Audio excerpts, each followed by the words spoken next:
Alhamdulillah. Waalaikumsalam warahmatullahi wabarakatuh.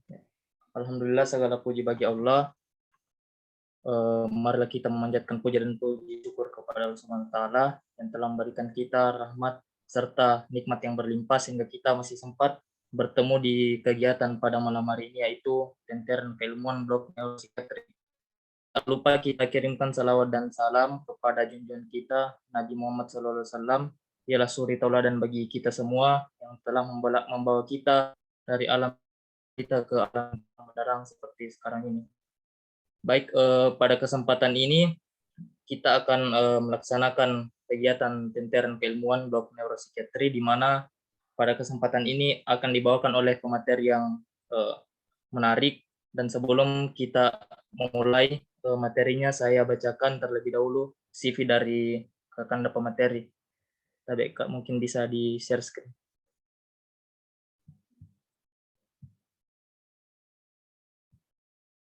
Baik, ini CV pemateri. Nama Andi Nurul Fadila M.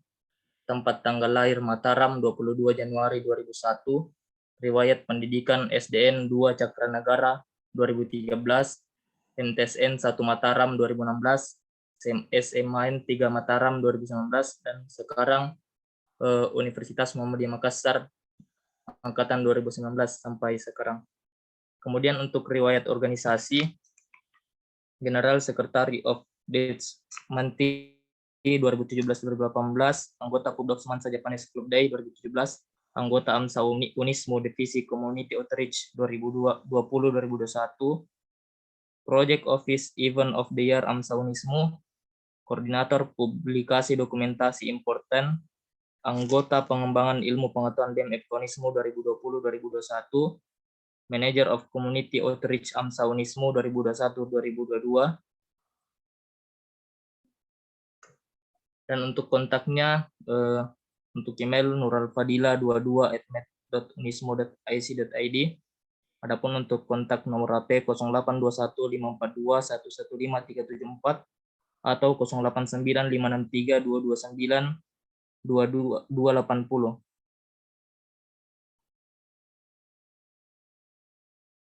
Baik, itulah tadi CV dari pemateri kita. Selanjutnya saya persilakan kepada rekan pemateri untuk membawakan materinya. Tadi Kak.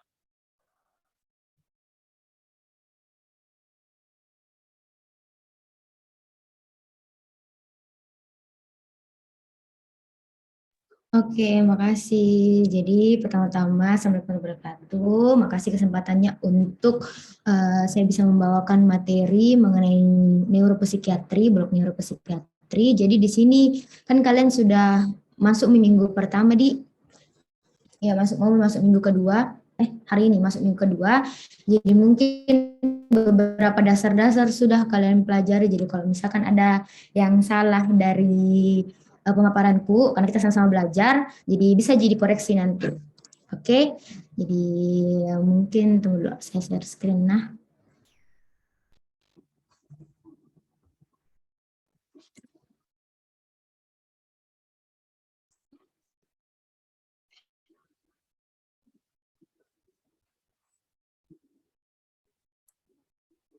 Baik, jadi bismillahirrahmanirrahim. Jadi di sini saya akan bawakan materi mengenai neuropsikiatri yang terbagi menjadi dua, neurologi dan psikiatri. Jadi untuk blok neuropsikiatri ini sendiri nanti kurang lebih sudah dijelaskan tuh, bilang ada mid, ada final, sama ada lagi remed. Nah, jadi di mid itu nanti akan ada soal-soal mengenai neurologi sama dasar-dasar kayak fisiologi, histologi, terus apalagi di biokimia. Nah, itu yang paling banyak soalnya kalau di mid. Nah, jadi kan kita semua tahu kalau misalkan kita nanti lulus itu yang perlu kita ketahui itu mengenai SKDI 4A, 3A, 3B. Nah, jadi kalian sejak masuk blok itu harusnya sudah paham mengenai SKDI itu sendiri, karena dari SKDI itu bisa kita prediksi soal yang akan keluar, kayak misalkan dia 4A. 4A berarti bisa keluar soalnya sampai tata laksana, sampai obat-obatannya apa, kayak begitu ditanyakan. Terus untuk 3A, 3B juga biasa ditanyakan tata laksana, tapi tata laksana awal, bukan yang sampai akhir begitu. Dan biasa kalau misalkan tata laksana awal, kalau misalnya dia masih ada keluhan berarti dirujuk Ki.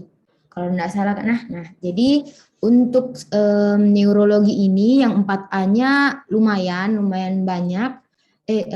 Yang 3A sama 3B yang lumayan banyak, kalau 4A-nya tidak terlalu banyak Ji.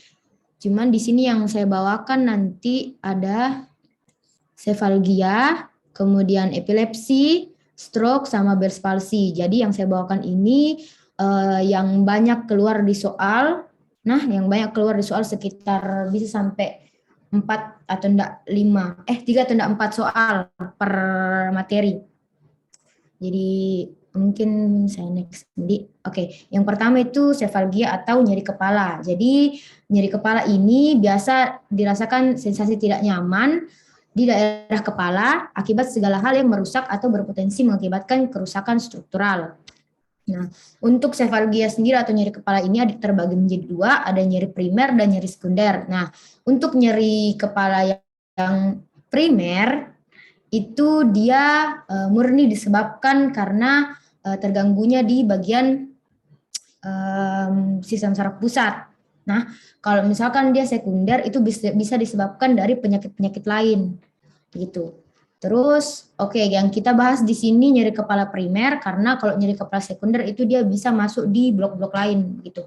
Yang penting kalian tahu dulu nyeri kepala itu seperti apa, toh penyebabnya apa, sama biasanya sakitnya di bagian mana. Nah, di sini ada tension type headache, kemudian ada migraine, sama ada cluster headache. Jadi untuk etiologinya dari tension type headache ini, dia disebabkan karena spasme otot perikranial. Apa itu spasme? Spasme itu seperti tegang. Jadi otot di perikranial itu dia tegang sehingga bisa menyebabkan terasa nyeri di kepalanya. Nah, untuk lokasinya dia itu bilateral, jadi kiri kanan sakit. Jadi nyerinya itu dia seperti diikat atau seperti kayak ada karet kepala itu di kepalanya kalian, dan itu bikin sakit kayak ditekan begitu kepalanya sehingga dirasa sakit di kiri kanan biasa. Sini di kiri dan kanan itu makanya disebut bilateral. Terus untuk nyerinya itu dia skalanya dari ringan sampai sedang. Kemudian ini gejala klinisnya nyeri seperti diikat, kemudian kemudian seperti tertimpa beban berat. Nah, ini gejala klinisnya yang bisa kalian tandai nanti di soal. Jadi pokoknya setiap ada soal kalian tuh harus bisa identifikasi bilang ini apa khasnya supaya kalian bisa jawab dengan mudah begitu. Terus selanjutnya migrain. Jadi migrain ini disebabkan peningkatan 5-HT atau hidroksitriptamin atau serotonin. Nah, karena peningkatan serotonin ini bisa menyebabkan vasokonstriksi di intracerebral atau di dalam otak. Nah, otomatis kalau di dalam otak menyempit, di luar lebih lebar toh. Jadi makanya ketika di intracerebral terjadi vasokonstriksi atau penyempitan, maka di luarnya itu terjadi vasodilatasi ekstracerebral atau pembesaran, tertekannya intracerebral, toh jadi dia merasakan nyeri. Nah, untuk nyerinya ini sendiri dia unilateral atau satu sisi biasa di kiri atau di kanan, toh kayak begitu. Nah, untuk skala nyerinya dia bisa sedang sampai berat. Nah, nyerinya itu berdenyut. Pasti kalian pernah dirasakan migrain yang kayak kalau rasa di sebelah di pelipismu berdenyut-denyut. Nah, itu dibilang migrain. Terus migrain ini dia terbagi menjadi dua tipe. Ada aura sama ada dengan aura sama ada yang tidak dengan aura. Nah, apa itu sebentar kita di sini yang terakhir itu adalah tipe cluster. Nah, untuk tipe cluster ini dia masih idiopatik atau penyebabnya itu tidak pasti. Jadi bisa disebabkan karena berbagai macam penyebab, tapi yang didapatkan itu ada disebabkan karena stimulus hipotalamus, yang disebabkan bisa karena cuaca, bisa karena rokok, bisa karena suhu. Nah, Untuk lokasinya dia unilateral, biasa di bagian orbita. Jadi biasa itu di soal nanti ada dibilang nyerinya di bagian mata atau nyerinya sampai ke mata kayak begitu. Jadi ini nih semua yang kalian harus tandai supaya kalian bisa kayak misalnya pas lihat soal langsung kayak bilang, oh ini diagnosisnya ini kayak begitu. Terus untuk nyerinya dia biasa dibilang nyeri sangat berat, di soal juga biasa disebut JIK. Terus untuk gejala klinisnya dia seperti tertusuk, dia itu nyerinya nyeri tertusuk. Terus biasa ada gejala-gejala tambahan seperti lakrimasi, kemudian rinorea, sama tosis. Nah, lakrimasi itu yang kayak matanya berair terus sampai keluar. Nah, keluar airnya kayak begitu. Terus selanjutnya, nah ini tadi yang saya bilang aura. Aura itu defisit neurologis vokal. Dia sifatnya reversibel dan singkat. Jadi contohnya adalah ini aura, dia ketika orang yang migrain kena kilatan cahaya terus dia langsung migrain, itu berarti klasik migrain. Karena disebabkan dari kilatan cahaya itu makanya dia bisa kena migrain begitu. Misalnya dia tuh terpicu ki migrainnya karena kilatan cahaya begitu. Nah, atau bisa dibilang fotofobia, fotofobia kalau di soal.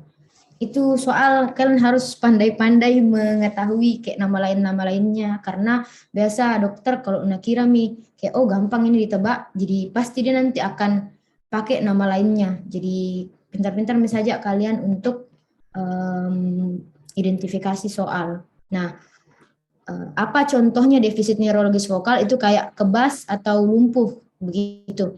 Jadi biasa di soal itu ada dibilang nanti dia merasakan sakit kepala setelah melihat kilatan cahaya misalkan kayak begitu, berarti itu klasik migrain.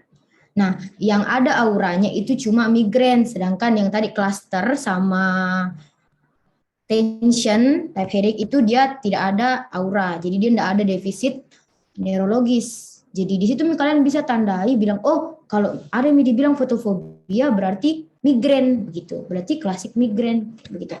Oke, untuk tata laksana awalnya bisa diberi untuk yang tension type headache itu bisa diberikan ibuprofen 400 mg sama paracetamol 1000 mg. Itu dia awal dan spesifik. Nah, itu tata laksana awal dan tata laksana spesifik. Terus untuk yang migrain, ya untuk tata laksana awalnya diberikan NSAID. Nah, kalau misalnya tidak mempan, baru dikasihkan sumatriptan sama ergotamin yang dos yang ada di sini. Terus untuk yang cluster itu dia diberikan oksigen 8 sampai 10 liter atau biasa di soal itu oksigen 100% kayak begitu. Selama 10 sampai 15 menit.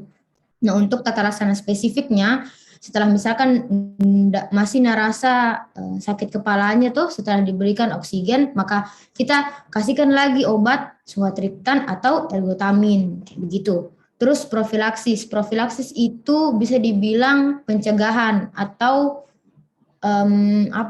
nanti biasa di soal itu pencegahan atau enggak profilaksis kayak gitu. Pokoknya sinonimnya lah. Itu makanya saya bilang harus pelajari baik-baik kayak apa persamaan katanya gitu. Nah, untuk yang tension type headache itu dia profilaksisnya amitriptilin. Terus kalau migrain dia terbagi menjadi 3 line. Ada namanya first line itu amitriptilin. Kalau misalnya tidak bisa masih sakit ketika dikasih amitriptilin, kemudian dikasih lagi second line-nya propanolol. Kalau masih sakit juga dikasih lagi asam valproat kayak begitu. Terus untuk first line dari cluster itu ada verapamil sama amitriptilin untuk first sama second line-nya. Oke. Jadi untuk supaya kalian benar-benar paham, adakah yang bisa membantu saya membaca ini dan menjawab? Atau kalau misalnya masih tidak bisa dijawab, tidak apa-apa Ji, baca misalnya dulu. Ayo, satu orang. Tabe saya Kak. Tabe Kak, lagi off cam di Kak Tabe Kak. Iya. Tabe Kak, seorang pria usia 25 tahun datang ke IGD dengan keluhan nyeri kepala. Nyeri dirasakan sangat berat pada area sekitar mata sehingga pelipis sisi kanan. Nyeri dirasakan sekitar 45 menit setiap serangan dan disertai mata merah, keluarnya air mata pada sisi nyeri serta hidung tersumbat. Pasien sudah merasakan keluhan tersebut selama sekitar 6 bulan ini dan nyeri muncul hampir setiap hari. Diagnosis pada kasus di atas adalah alfa nyeri kepala klaster episodik, B nyeri kepala klaster kronis, C migrain dengan aura, D tension type headache, E migrain tanpa aura. Oke, makasih Serina. Jadi ada yang bisa jawab? Siapa tahu ada yang bisa jawab, bisa langsung bicara. Oke?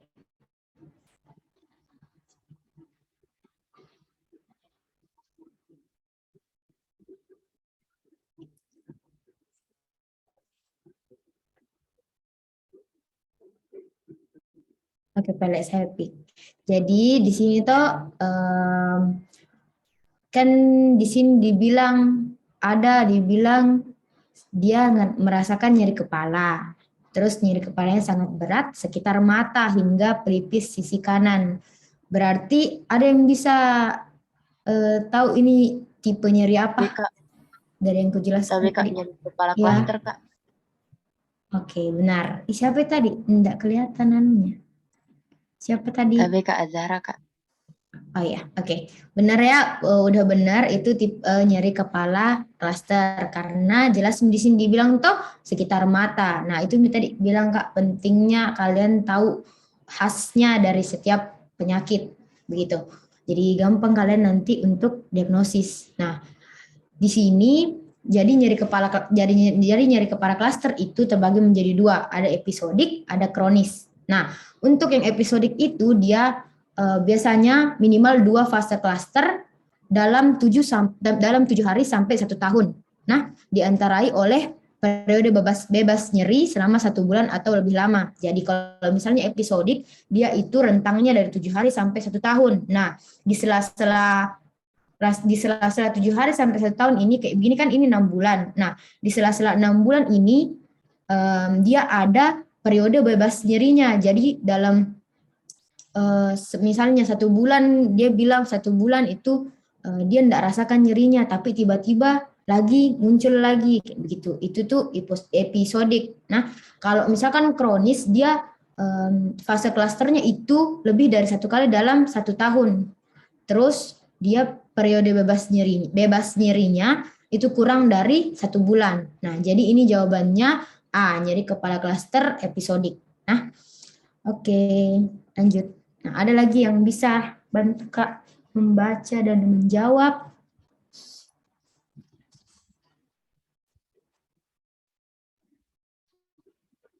Membaca Mi dulu saja, nanti Pi siapapun yang bisa jawab. Tapi Kak, Ya, silakan. seorang laki-laki berusia 65 tahun diantar ke IGD dengan keluhan nyeri kepala hebat. Dari anamnesis didapatkan nyeri kepala terutama di area mata dan dahi. Nyeri hebat seperti terbakar seringkali disertai mata merah dan bengkak serta lakrimasi.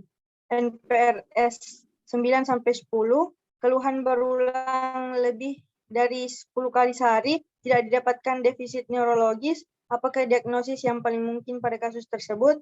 A. Sinusitis, B. Trigeminal neuralgia, C. Cluster headache, D. Migraine basilar, E. Tension type headache. Oke, ada yang bisa jawab?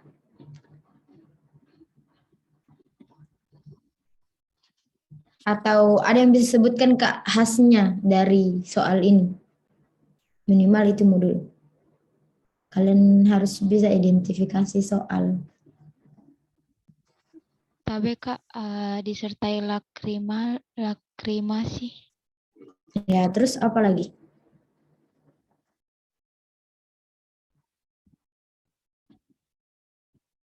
Ada lagi? Tapi Kak, tidak didapatkan defisit neurologis. Ada lagi?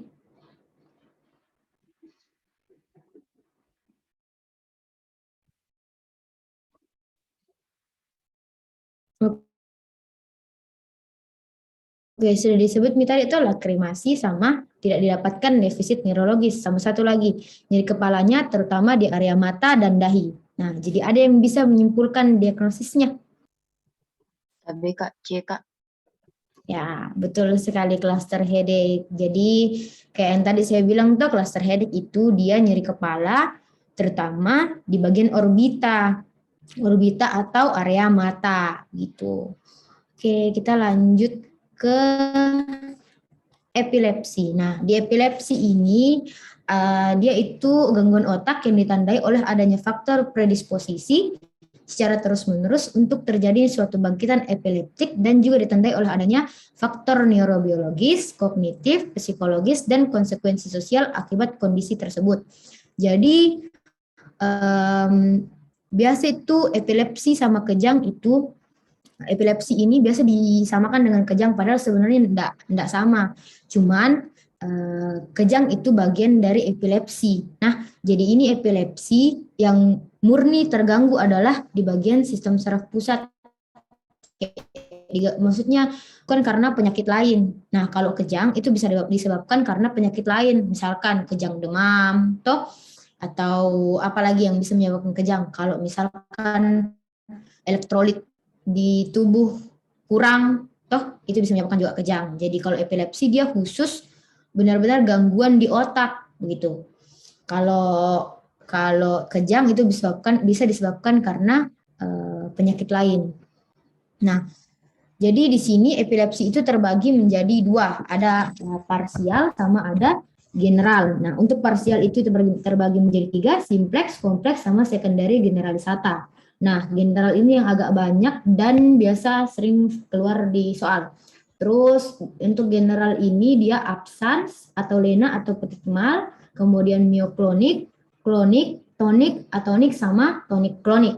Nah, jadi untuk yang vokal atau parsial itu dia terbagi menjadi atau simplex, kompleks, sekundari, generalisata. Nah, untuk yang simplex ini ciri khasnya dia sadar. Nah dia sadar. Kalau kompleks ada penurunan kesadaran. Sedangkan kalau sekundari generalisata dia itu biasa kejangnya itu kejang parsial dulu, baru dilanjutkan dengan kejang general. Misalkan dia kejangnya penurunan kesadaran dulu, berarti kompleks. Kemudian selanjutnya dia tiba-tiba kena ki yang general, misalkan atau dia absans atau mioklonik atau klonik. Nah, itu dinamakan sekundari generalisata. Jadi dia dua jenis epilepsi dalam satu kali kejadian, misalkan kayak gitu. Terus untuk yang general, jadi general ini yang pertama absens atau lena atau petitmal. Nah, ini itu epilepsi yang khasnya dia bengong. Jadi ketika dia epilepsi, dia diam-diam yang kayak bengong, padahal ternyata ketika dicek di EEG namanya untuk pemeriksaan fisiknya, kalau nggak salah EEG. Nah, itu dia ternyata grafiknya bukan grafiknya, iyalah kurang lebih bisa dibilang kayak grafiknya begitu, terdeteksi epilepsi. Nah, kayak begitu. Jadi biasa di soal dia akan muncul bilang seorang anak, biasa di anak-anak absens atau lena atau petitmal ini, toh dia bengong, jadi bisa dibilang biasa itu di soal seorang anak datang dengan ibunya dengan keluhan dia ini sering tiba-tiba bengong. Nah, untuk absens ini dia terbagi menjadi dua lagi, ada yang tipikal, ada yang atipikal. Nah, untuk yang tipikal dia itu kurang biasa epilepsinya itu kurang dari sama dengan 20 detik.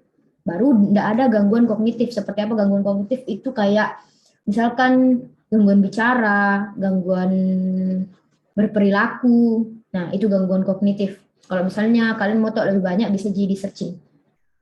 Terus untuk biasanya itu kalau yang tipikal dia rentang usianya dari 4 sampai 14 tahun.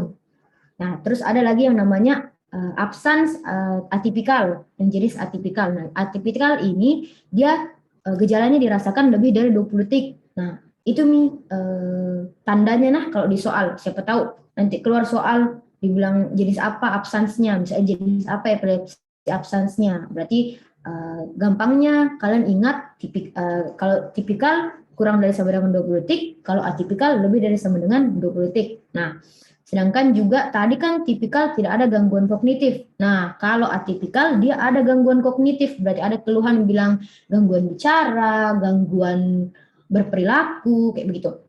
Nah, terus juga atipikal ini dia biasa usianya lebih dari 5 tahun. Nah, ini kan kurang lebih mau uji sama dengan yang tipikal. Tipikal tadi 4 sampai 14 tahun. Jadi yang paling bisa kalian jadikan penanda itu tadi yang waktunya sama ada atau tidaknya gangguan kognitif. Nah, selanjutnya mioklonik. Nah, untuk mioklonik ini dia khasnya ada kedutan otot sama ada jerking movement, dan dia tidak teratur. Jadi kedutan ototnya itu dia tidak teratur. Nanti saya lihatkan contohnya mioklonik kayak gimana. Terus, nanti ada contohnya yang klonik kayak gimana. Oke, klonik. Selanjutnya ini yang klonik. Nah, klonik ini dia terjadi kelonjotan motorik teratur. Nah, jadi kalau yang mioklonik tadi tidak teratur, kalau klonik ini yang teratur. Lalu selanjutnya tonik. Khasnya itu dia ada kaku otot. Nanti ada gambarnya setelah slide ini. Terus ada atonik. Nah, atonik ini tonusnya hilang, terus dia tiba-tiba jatuh. Berarti atonik, tonus hilang. Berarti nanti ada di soal itu dibilang ini pasien lemah, lemas, tidak bisa bergerak. Terus kalau mau dipaksa bergerak itu tiba-tiba jatuh, kayak begitu. Dia kehilangan kemampuan ototnya untuk bisa bergerak. Nah, kalau yang lain kan dia malah hiper pergerakannya atau berlebih pergerakannya. Nah, kalau atonik ini dia malah tidak bisa bergerak, yang betul-betul lemas, yang tidak bisa angkat tubuhnya, yang dibilang dia bisa tiba-tiba jatuh, kayak begitu. Terus untuk yang terakhir itu tonik klonik atau bisa juga nama lainnya itu grand mal. Jadi ini percampuran dari tipe epilepsi yang tonik dan tipe epilepsi yang klonik. Nah, dia itu awalnya kaku, baru selanjutnya dia tiba-tiba kelonjotan atau itu tadi kelonjotan kronik. Nah, dia awalnya kaku, tonik, baru selanjutnya dia klonik begitu. Jadi dia awalnya kaku yang tidak bisa bergerak, baru selanjutnya dia kelonjotan nih kayak pergerakannya berlebihan nih kayak begitu. Sama ciri khasnya juga ada dibilang mulut berbuih. Nah, mulut berbuih. Nah, itu yang harus kalian tandai. Oke, next. Nah, ini di sini untuk perbedaan dari simple parsial sama kompleks parsial. Jadi tadi yang saya bilang tuh ada penurunan kesadaran kalau kompleks tuh, kalau yang simplex tidak ada penurunan kesadaran. Nah, ini juga durasinya, kemudian gejalanya, kemudian untuk usianya dia bisa di semua usia. Nah, ini tadi yang saya bilang EEG-nya. Tuh EEG-nya kalau di absence tadi sebenarnya ada epilepsi padahal dia bengong-bengong aja kayak begitu. Nanti bisa kalian baca lagi ini nah. Oke, selanjutnya ini yang tadi absence, mioklonik, atonik sama tonik klonik. Ini untuk perbedaan yang lebih kompleksnya. Kalau tadi saya rangkumkan yang versi supaya kalian bisa cepat ingat. Kalau yang ini lebih detailnya lah kurang lebih. Oke, nah ini tadi yang saya bilang, ini tonik. Ini tonik yang kaku otot. Nah, jadi begini modelnya anak kalau dia lagi fase tonik. Nah, kalau fase klonik kayak begini Ki.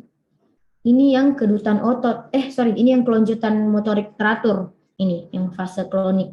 Jadi kalau misalnya dia tonik klonik berarti sudah begini lagi. Tuh, sudah ditonik, diklonik lagi. Kayak begitu. Jadi mungkin yang biasa kalian lihat itu kalau pernah kalian lihat orang kejang, orang epilepsi, kan biasa yang kayaknya lebih umum itu yang tonik klonik gitu.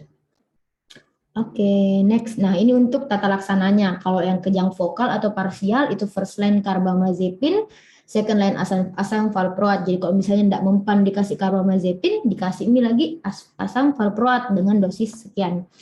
Ini tuh masih bisa berubah karena ini kalau tahun 2019 siapa tahu ada lagi tata laksana terbaru untuk epilepsi, nanti pasti dijelaskan di sama dokter. Nah, terus untuk kejang atau epilepsi general itu first line-nya asam valproat, second line-nya carbamazepin. Nah, untuk gampangnya ini kalian hafal misalnya yang ini. Hafal misalnya satu jika kalian hafal, jadi nanti sisanya tinggal kebalikannya tuh ini. Gitu. Next. Oke, ini juga penting karena biasa keluar di soal, misalnya dia dia itu ada memang penyakitnya epilepsi, baru dia merasakan keluhan misalnya mual, ruam-ruam, bicara cadel, kebingungan, insomnia. Obat apakah yang menyebabkan keluhan tersebut? Nah, itu beberapa soal ada keluar kayak gitu, sekitar 2 atau 3 soal dari soalku. Nah, jadi yang kalian harus hafalkan memang ini, apa efek sampingnya phenytoin, efek sampingnya phenobarbital, etosuximide, carbamazepine, sama asam valproat. Oke. Next, status epileptik. Nah, tadi epilepsi, sekarang status epileptik. Jadi, untuk epilepsi itu, dia kejangnya kurang dari 30 menit. Nah, terus dia biasanya sadar antara 2 kejang. Biasa misalnya kejang yang pertama sama kejang yang kedua, dia di sela-sela itu tetap sadar. Nah, bedanya dengan status epileptikus, jadi status epileptikus ini dia durasinya lebih lama, lebih dari 30 menit. Kalau tadi epilepsi kurang dari 30 menit, ini lebih dari 30 menit, lebih dari sama dengan 30 menit. Sama, dia itu misalkan dia 2 kali kejang. Nah, di antara kejangnya ini yang 1 sama yang 2, dia tidak sadar. Nah, gitu. Jadi ini ada stadium-stadiumnya nih, stadium 0 sampai 10 menit itu langsung dilakukan penanganan ABCD, airway, breathing, circulation, kemudian clear. Setelah itu kalau misalkan masih berarti harus dikasihkan O2 atau oksigen sesuai kebutuhan. Terus untuk yang stadium 2 0 sampai 60 menit dengan tata laksana diberikan pasang intravena dengan dextrose 40%. Nah, terus ini diberikan juga diazepam dengan dosis sekian selama ini diulang tiap 15 menit. Terus 0 sampai 60 menit itu diberikan phenytoin, ini kurang lebih sampai 90 menit juga. Nah, phenytoin intravena 15 sampai 20 mg dan dia harus habis dalam 20 menit. Nah, terus ini untuk stadium 4 dia durasinya 30 sampai 60 menit diberikan jika misalnya dalam 60 menit dia tidak berhenti maka langsung dibawa ke ICU, kemudian diberikan propofol 2 mg per berat badan. Nah, ini untuk tata laksananya dari kejang.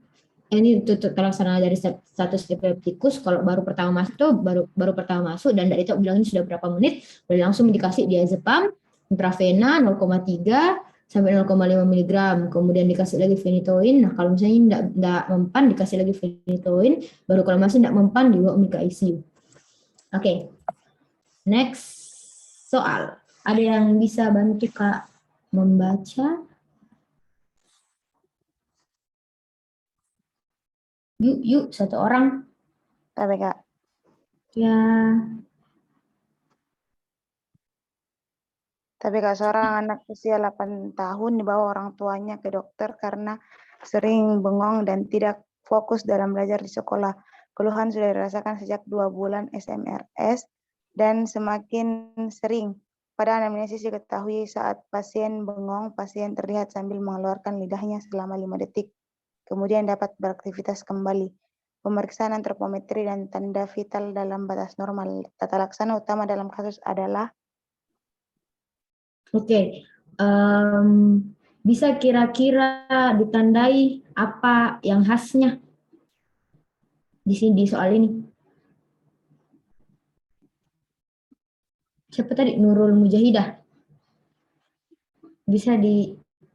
Bisa disebutkan menurutnya siapa panggilannya Kak?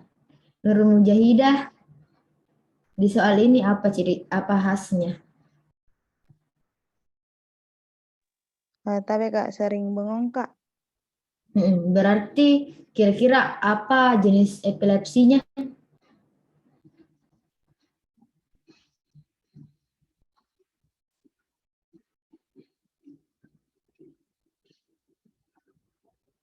Atau ada yang lain bisa menjawab?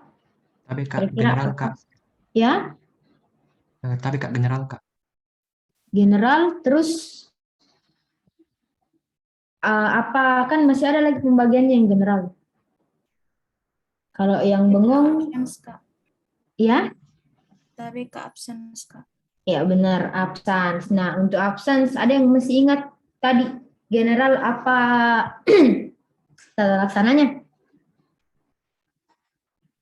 Tapi Kak first line-nya asam valproat, second line-nya karbamazepin.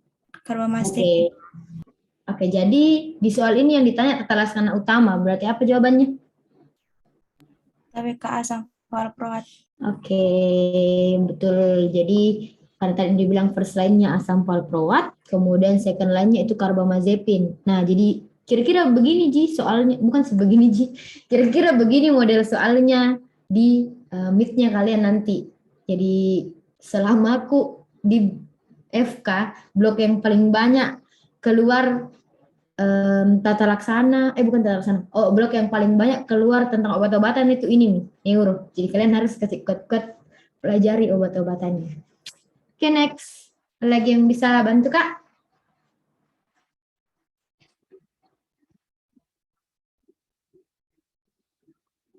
Ya, satu orang, baca misalnya dulu. Nanti kita diskusikan sama-sama jawabannya. Sabe, Kak.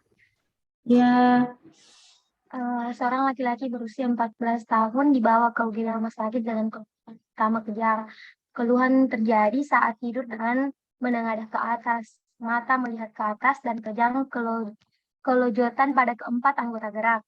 Saat kejang, pasien tidak sadar dan mengompol, mulut berbusa dan terjadi selama 1-2 menit. Keluhan muncul pertama kali 2 minggu yang lalu. Pasien memiliki riwayat epilepsi dalam keluarga. Apakah jenis bangkitan untuk pasien ini? Tapi Kak dibaca optionnya, Kak. Jangan nih. Ini mau coba identifikasi yang mana khasnya dari soal ini.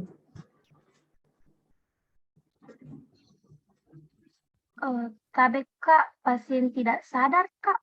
Terus? Mulut berbusa, Kak. Oke, mulut berbusa. Tadi ada tuh kujelaskan satu jenis epilepsi yang ada khasnya mulut berbusa. Ada yang kira-kira masih ingat? TBK tonik-klonik. Ya, mantap. Oke, bisa nih kalian menjawab ini soal MIT. Oke, lanjut. Sudah benar ya? Yang tonik-klonik itu dia berbusa, kemudian ada kaku otot pertama, baru dilanjutkan dengan kelonjotan. Nah, terus kalau yang parsial kompleks tadi dia penurunan kesadaran, kalau parsial sederhana dia masih sadar, toh simplex ini yang kompleks. Terus untuk tonik tadi yang kelonjotan saja, toh berarti tidak ada mulut berbusa kayak begitu.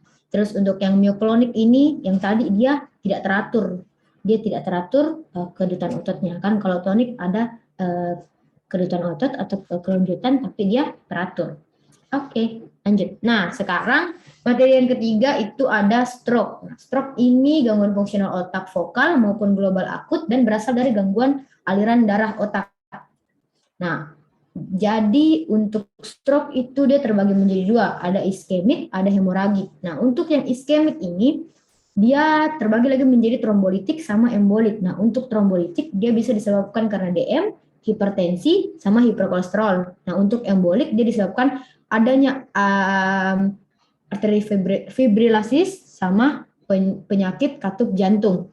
Nah, ini untuk smart way-nya atau cara gampangnya kalian menghafal. Nah, untuk iskemik dia ada defisit neurologi saat istirahat, sama ini yang paling penting, nah, tidak ada peningkatan tekanan intrakranial. Apa saja peningkatan tekanan intrakranial? Sakit kepala, muntah, kejang. Nah, ini tadi bilang Kak, kejang itu disebabkan karena penyakit lain. Oke. Terus UMN atau upper motoric neuron. Jadi dia ada lesi di upper motoric neuron. Sebentar saya jelaskan apa itu UMN dan LMN. Jadi ada dia lesi kontralateral. Nah, terus selanjutnya untuk pemeriksaan penunjangnya dilakukan CT scan non kontras. Dan didapatkan hipodens di hemisfer cerebri. Sebentar ada gambarnya. Oke, next di hemoragik. Untuk stroke hemoragik, dia itu penyebabnya atau faktor resikonya karena hipertensi. Nah, hipertensi dan dibagi menjadi dua, ada ICH dan ada SAH. Apa ICH? ICH itu intrakranial hemoragik. Kalau SAH, subarachnoid, subarachnoid hemoragik. Sudah masuk anatomi tuh, yang bagian-bagian otak. subarachnoid, lapisan-lapisannya toh. Oke.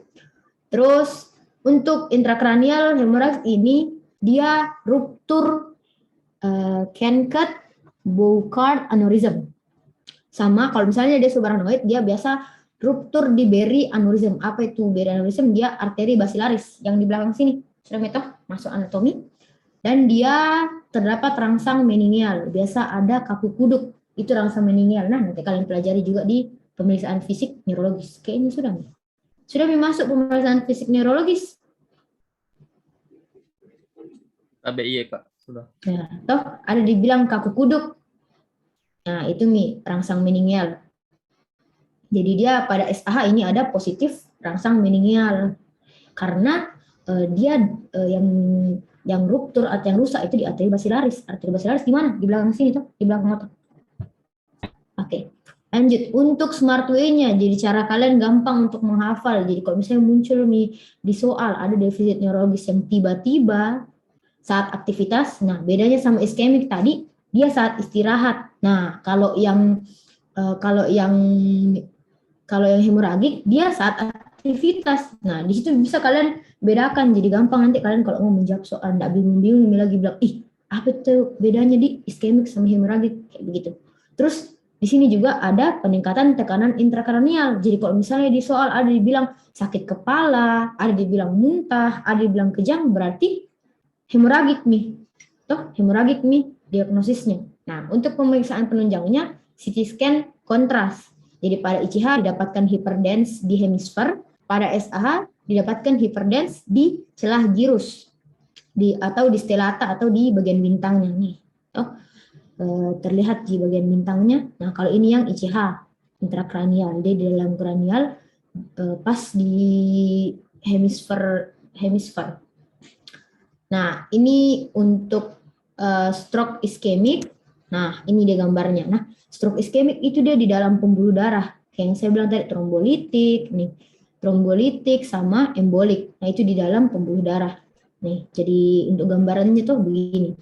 Dia di dalam pembuluh darah terjadi penyumbatan gitu. Terus ICH intrakranial. Nah, karena dia intrakranial di dalam otak. Nah, ini pendarahannya ada di dalam otak. Nah, terus selanjutnya subarachnoid. Nah, subarachnoid itu kan lapisan otak. Nah, jadi ketika ada pendarahan di subarachnoid, ini nih dilihat nih di pinggir di bagian luar di sini, bagian luar begini. Oke.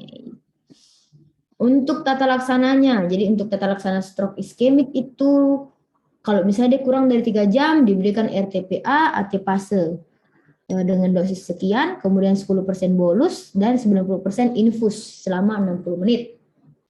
Nah, untuk misalkan di keluhannya ada hipertensi dengan tekanan darah lebih dari 220 per lebih dari 120 sistol sama diastolnya, berarti diberikan ini nicardipin, nitroprusid, sama labetalol dan diltazem. Sama untuk anti nyerinya diberikan aspirin 325 mg per 24 jam. Nah, ini untuk gambaran radiologi dari stroke iskemik. Nah, dia di pinggir-pinggir karena kan pembuluh darah. Terus untuk stroke hemoragik, dia tata laksananya untuk antihipertensinya sama Ji kurang lebih sama yang di stroke iskemik. Tapi di sini ada lagi pembedaannya, tergantung lagi berapa tekanan darahnya. Nah, ini kalau yang ICH 160 sampai per 90, kemudian kalau SAH 140 per 160. Nah, terus ada juga tata laksananya diberikan head up 30 derajat, berarti kepalanya diposisikan 30 derajat. Terus diberikan juga mannitol 20% dengan dosis 0,5 sampai 1 gram per kilogram berat badan selama 20 menit dan dilanjutkan 4 sampai 6 jam berikutnya. Ya kalau misalnya habis dalam 20 menit lanjut lagi selama 4 sampai 6 jam. Oke. Nah, ini cara gampang, ini bukan secara gampang, ini untuk rangkumannya lah, supaya kalian kalau misalnya mau pelajari dengan enggak banyak-banyak slide dibuka, jadi ini untuk rangkumannya. Jadi defisit vokalnya seperti apa, perbedaannya perbedaannya stroke hemoragik dengan stroke non hemoragik atau iskemik, ini. Ini yang paling khas tadi ada kaku kuduk, tuh di subarachnoid, tadi yang rangsang meningial. Nah, kalau yang Ichiha enggak ada, kalau ini nyeri kepalanya Ichiha hebat, subarachnoid sangat hebat. Kalau non hemoragik atau iskemik itu ringan. Nah, jadi bisa nanti kalau kalian belajar lebih enak untuk menghafal. Nah, ini bisa aja dihafal. Oke, next. Ada yang bisa bantu baca dulu? Satu orang?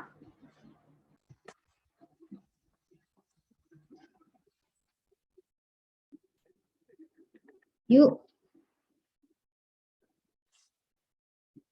Orang.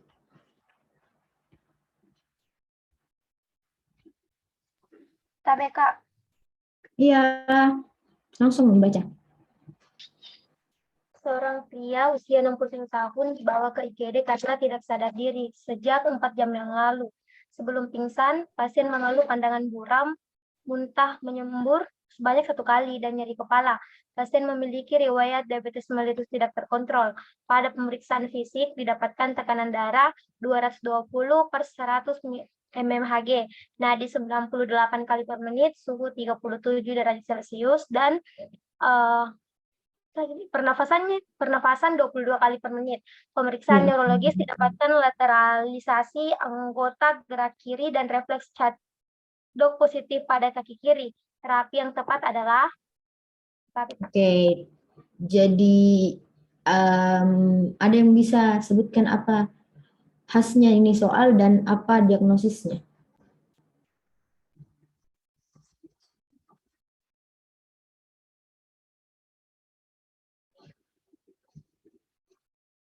Ya, satu orang. Apa khasnya dan apa diagnosisnya? tapi Kak, muntah. Ya. Benar, dulu. Khasnya dulu, khasnya dari ini soal. Maksudnya ciri apa sih dibilang? Yang dari soal ini toh ada kata-kata yang mengarah ke diagnosisnya. Apa kira-kira? Tapi Kak memiliki riwayat DF. Terus? Dan tidak sadarkan diri Kak. Ada lagi? Tapi Kak tekanan darahnya 120/100. Ya, misalnya lagi enggak kira-kira?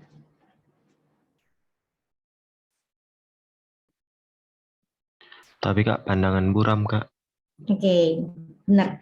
Jadi pandangan buram, muntah menyembur. Kira-kira itu ada peningkatan tekanan intrakranial atau enggak? Tapi Kak ada Kak. Ya. Tadi yang ada peningkatan tekanan intrakranialnya apa? Stroke apa? Tapi Kak stroke hemorrhage.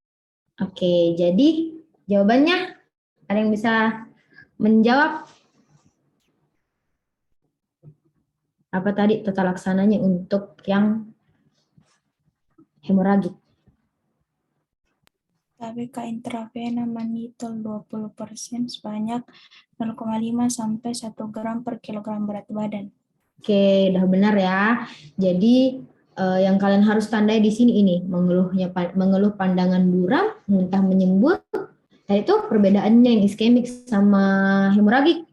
Ada peningkatan intrakranial. Apa saja tadi? Sakit kepala, kemudian muntah, sama kejang. Tuh. Jadi walaupun misalnya kalian lihat tekanan darahnya sekian, ini kan tadi tekanan darah sekian itu masuk di iskemik tuh.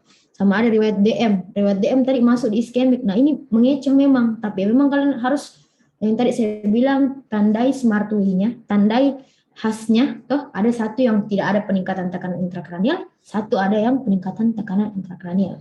Oke, lanjut. Oke, satu orang lagi.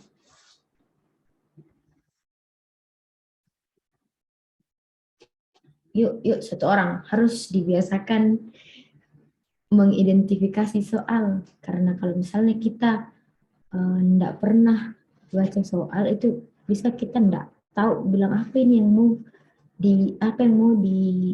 identifikasi, apa yang mau ditandai gitu. Kalau harus tahu, harus memang rajin-rajin baca soal, biar lagi soal UKM PPD yang misalnya kalian join di grup-grup UKM PPD terus atau di atau di IG yang biasa kasih soal-soal. Nah itu kalian penting sekali memang latihan soal supaya kalian bisa tahu perbedaannya karena hampir semua penyakit mirip-mirip di keluhannya. Gitu. Oke, ya satu orang. Baca misalnya dulu.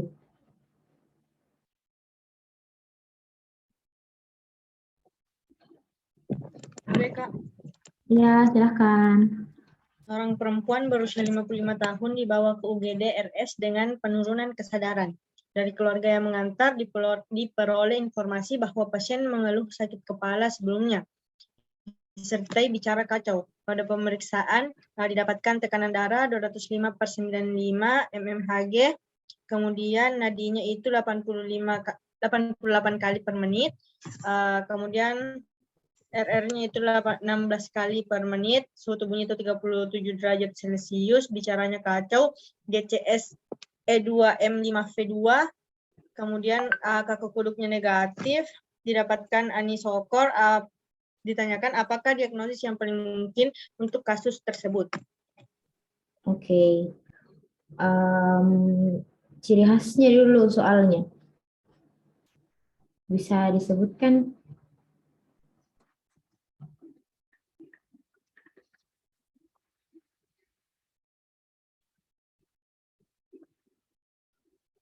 Ya, satu orang. Tapi Kak bicara kacau sama Kak duduk negatif. Negatif, oke. Kira-kira ada yang bisa tebak apa ini? Apa diagnosisnya?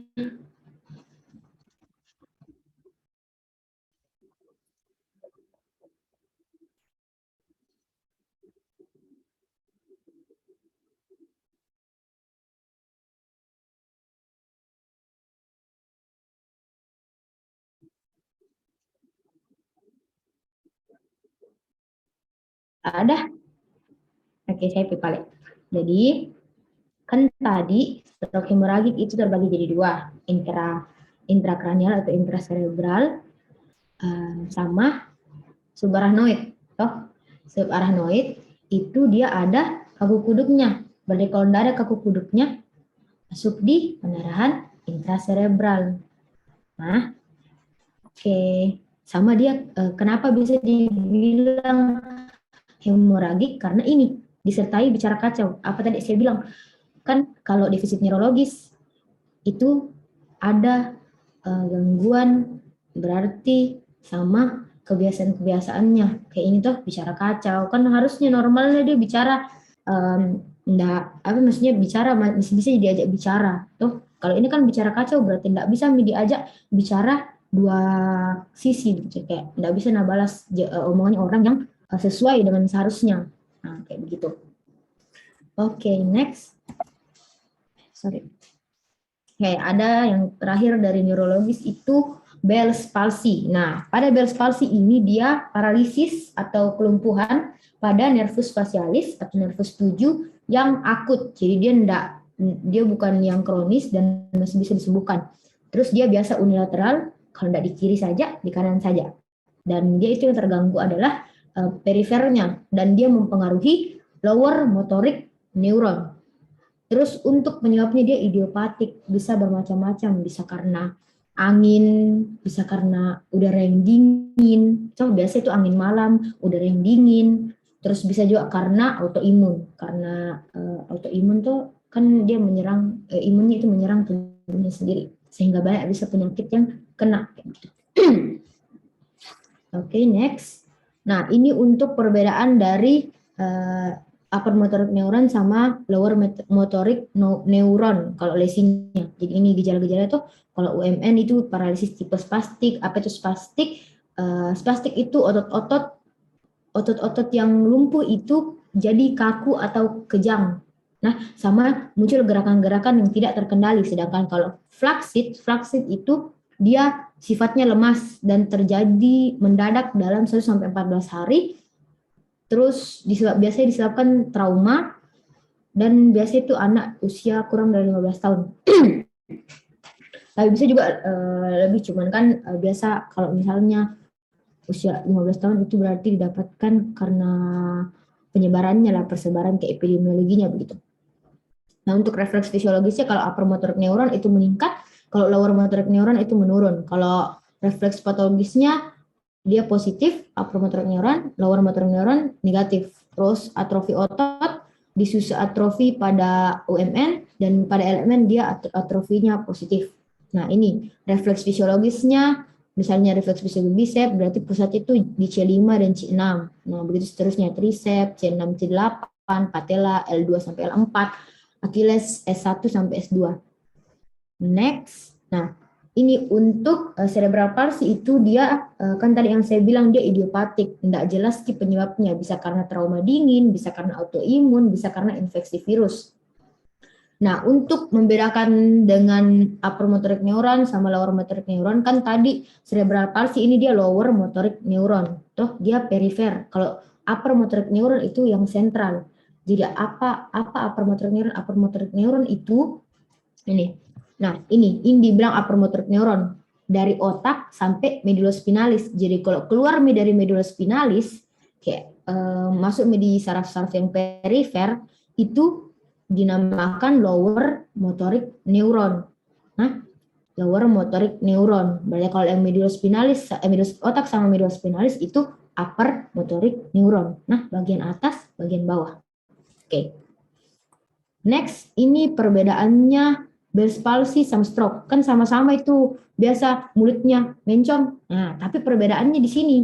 Di sini kalau Bell's palsy itu yang terganggu lower motoric neuron. Jadi sarafnya atau listriknya dari otak sampai medullospinalis normal-normal aja. Tapi ternyata ada lesi di bagian lower motoric neuron setelah keluar dari dari medullospinalis itu ada lesi atau ada luka lah misalnya istilahnya toh ada luka sehingga menyebabkan ini dahi sama bagian mulut itu kayak jatuh gitu. Nah, kayak jatuh. Oke. Sedangkan kalau central lesion atau upper motoric neuron itu pada stroke dia lesinya di atas. Nah, di atas dia sebelum keluar dari otak dan sebelum keluar dari medullospinalis, di situ biasa ada lesinya. Nah, terus ada lagi dibilang ipsilateral sama kontralateral. Apa itu ipsilateral? Ipsilateral itu ipsilateral itu untuk upper motoric neuron. Ipsilateral kalau dia misalnya yang terjadi lesi di kanan, berarti lumpuhnya di kanan. Nah, kalau terjadi lesi di kiri, lumpuhnya di kiri. Beda lagi dengan kontralateral. Kalau yang ipsilateral tadi yang ini, yang Bell's palsy. Kalau kontralateral itu kalau dia lesinya di kanan, terus kalau lesinya di kanan, terus berarti kelumpuhannya di kiri. Namanya juga kontra. Yang rusak di kanan, tapi terjadi kelumpuhan di kiri, gitu. Nah, terus ini untuk tandanya tuh di sini kalau misalnya dia sakit, ada mulut merot, ada atau mencong atau jatuh, terus sudut nasolabialisnya datar. Jadi dia kalau senyum, ada tuh biasa tuh banyak kayaknya kurasa lewat di TikTok di orang-orang yang Bell's palsy. Kentara itu dia mulutnya kalaupun senyum kan sudut nasolabial itu yang melengkung di sini, tapi dia tidak melengkung karena terganggu memang di sarafnya atau lower motoric neuronnya gitu. Nih tadi yang saya bilang ipsilateral sama kontralateral. Ada biasa itu pertanyaannya, misalnya gejalanya tuh gejala-gejala stroke, baru ditanya bilang yang mana yang paralisis atau yang mana yang terjadi kelumpuhan. Tuh biasa ada pilihannya mulut sebelah kiri atau mulut sebelah kanan. Nah, ingat misalnya kalau upper motoric neuron atau kalau stroke itu dia kontralateral, berarti kalau ada lesi di kanan, lumpuhnya di kiri. Nah, kalau lower motoric neuron kalau ada lesi dia ipsilateral, kalau ada lesi di kiri berarti lumpuhnya di kiri juga. Oke. Untuk tata laksananya diberi prednison 1 mg per kilogram berat badan per hari, ini maksimalnya 60 mg dan selama 5 hari. Dan juga diberikan tapering 10 mg. Terus untuk jika disebabkan oleh virus, terbagi menjadi 2, ada virus herpes simplex sama ada virus herpes zoster. Nih, ada obatnya kurang lebih sama aja asiklovir, tapi untuk dosisnya ada yang 400, ada yang 800. Tapi untuk lama diberikannya itu selama 10 hari. Sama aja, dua-dua. Oke, next kita ke soal. Satu orang lagi. Baca.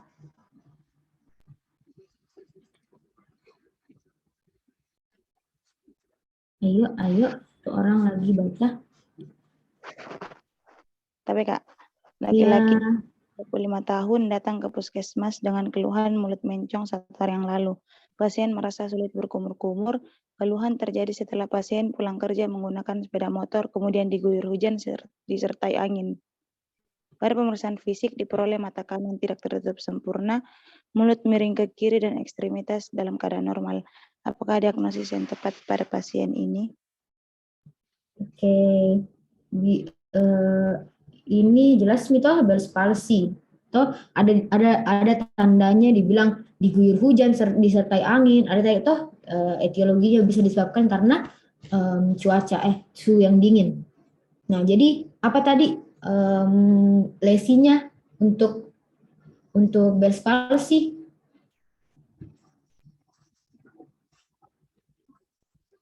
Tapi kalau lesi nervus 7 Kak. Lesi nervus 7, upper atau lower? Lower Kak. Tapi. Oke, benar ya. Jadi dia lesi di nervus 7, lesi di nervus 7 dextra tipe lower motoric neuron. Nah, begini maksudku saya itu soalnya nah. Biasanya kecok di sini dextra atau sinistra, tapi ini kebetulan karena sama semua enak jadi jawab toh. Jelas dibilang nervus 7 tadi yang bermasalah, kalau Bell's palsy sama dia jelas di lower motoric neuron. Nah, ada biasa soal, nah kecok di sini ada dextra, ada yang lagi sinistra, ada yang UMN, ada yang LMN. Saya tuh awal-awal bingung Kak. Tapi kalau misalnya kalian sudah pelajari tentang upper motoric neuron sama lower motoric neuron, pahami memang insya Allah enggak gitu, bisa aja. Oke, sekarang kita ke psikiatri. Jadi untuk psikiatri ini banyak banget materinya. Enggak sih banyak banget, kayak banyak yang disampaikan sama dokter, tapi dia rata-rata 3A, 2, toh 3A, 3B sama 2. Kalau yang 4A itu somatoform ini toh bentar jika somatoform, kemudian insomnia. Jadi dia enggak terlalu banyak yang sampai harus tata laksana tuh. Karena namanya juga kejiwaan, jadi harus memang spesialis SPKJ, spesialis kejiwaan yang tangani. Karena ini yang paling panjang anamnesisnya nanti pas kalian CSL dan sangat mengecoh. Saya tuh pernah Kak pas CSL neuropsikiatri tuh enggak ditahu bilang soal neuro duluan atau soal psikiatri duluan. Ternyata pas kayak dikasih soal itu ternyata soal psikiatri, dan saya menganamnesis kayak anamnesis neuro, jadi langsung miremet karena itu. Jadi memang harus kalian perhatikan baik-baik soalnya. Oke, untuk psikiatri yang saya bawakan itu skizo, karena ini yang lumayan banyak soalnya nah. Skizo, gangguan somatoform, gangguan afek dan mood, sama gangguan cemas. Oke, jadi di sini mau bilang setelah saya menyampaikan materi, jangan kalian mendiagnosis dirinya kalian sendiri nah, bilang saya kayaknya merasakan ini deh, apakah saya gangguan jiwa? Enggak nah. Yang namanya gangguan jiwa kalian tuh harus memang ke orang profesional, harus memang ke SPKJ kalau psikiater atau ada SPKJ kalau misalkan mau tahu kalian benar-benar kena gangguan jiwa atau enggak, karena ada yang dinamakan refleks Ji itu dirasakan biasa atau sebenarnya normal Ji karena dalam rentang sekian sama sekian atau misalnya kayak begitu. Oke, next skizofrenia. Jadi skizofrenia ini yang terganggu wahamnya. Dia tuh ada waham. Nah, ada terjadi karena peningkatan dopamin di otak dan menyebabkan waham atau delusi. Beda itu delusi, beda itu ilusi. Biasa keluar ada pertanyaan ujian, karena ini psikiatri dia masuk di final. Nah, Oke, apa itu waham? Waham itu keyakinan yang salah. Jadi ketika seseorang tuh dia mempertahankan keyakinannya yang jelas-jelas salah, tuh untuk semua orang itu salah, tapi menurutnya dia benar dan itu keyakinan yang kayak tidak masuk akal memang. Nah, jadi ini contohnya. Oke, ada waham kejar, waham kebesaran, waham cemburu, waham somatik, waham nihilistik, sama waham aneh. Apa itu waham kejar? Jadi dia tuh merasa dirinya dikejar-kejar sama orang, selalu diikuti. Ada biasa di soal dibilang dia diikuti sama orang yang tidak dikenal, dikejar-kejar sama orang yang tidak kenal, atau menjadi target pembunuhan, kayak begitu. Biasa itu muncul di soal dan ditanyakan bilang waham apa kayak apa pertanyaannya pokoknya kayak apakah gangguan pada pasien tersebut. Nah, habis itu ada pilihannya waham apa, waham kejar, ada waham somatik kah, atau waham aneh kah, kayak begitu. Oke.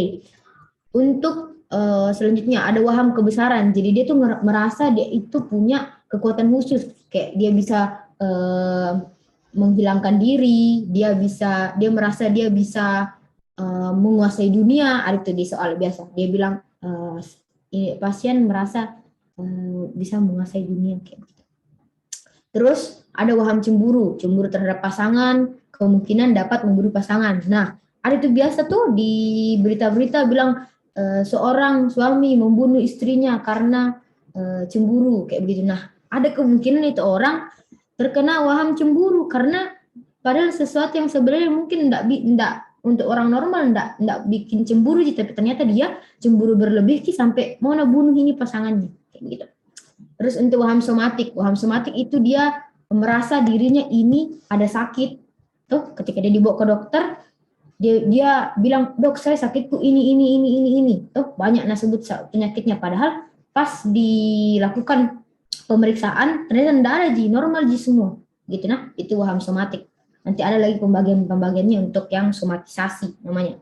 Oke, lanjut waham nihilistik. Jadi waham nihilistik ini dia datang ke dokter dengan keluhan bilang, "Dok, saya ini sudah meninggal, tapi kenapa orang-orang di sekitarku bilang saya enggak meninggal," kayak begitu. Lah, tapi jarang sih keluar ini waham nihilistik. Tapi siapa tahu keluar di kalian.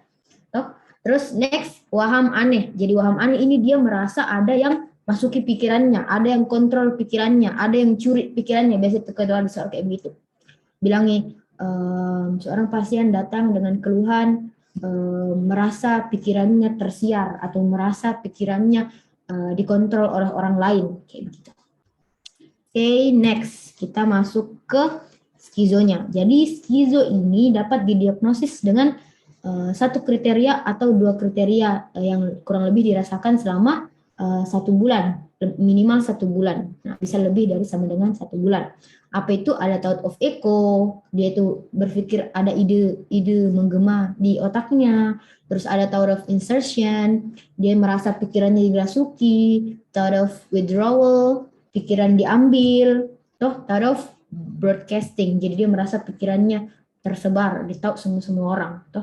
Ada juga, bisa juga didiagnosis dengan 2 kriteria yang dirasakan lebih dari sama dengan 1 bulan. Ada namanya distorsi persepsi, kalau ada waham, halusinasi, ilusi. Nah, cari metode perbedaannya karena ada beberapa soal keluar.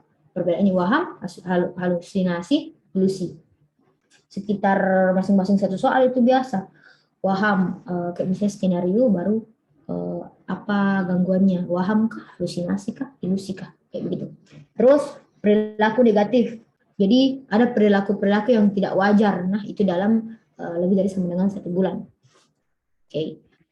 Lanjut untuk klasifikasi dari skizofrenia. Jadi ada skizofrenia paranoid, skizofrenia hebefrenik, skizofrenia katatonik, skizofrenia tak terinci, skizofrenia residual, sama skizofrenia simplex. Nah, jadi untuk yang paranoid itu untuk mendiagnosis ada kriteria skizo yang tadi, yang satu gejala lebih dari sama dengan 1 bulan, sama dua kriteria dan lebih dari sama dengan 1 bulan. 1 bulan.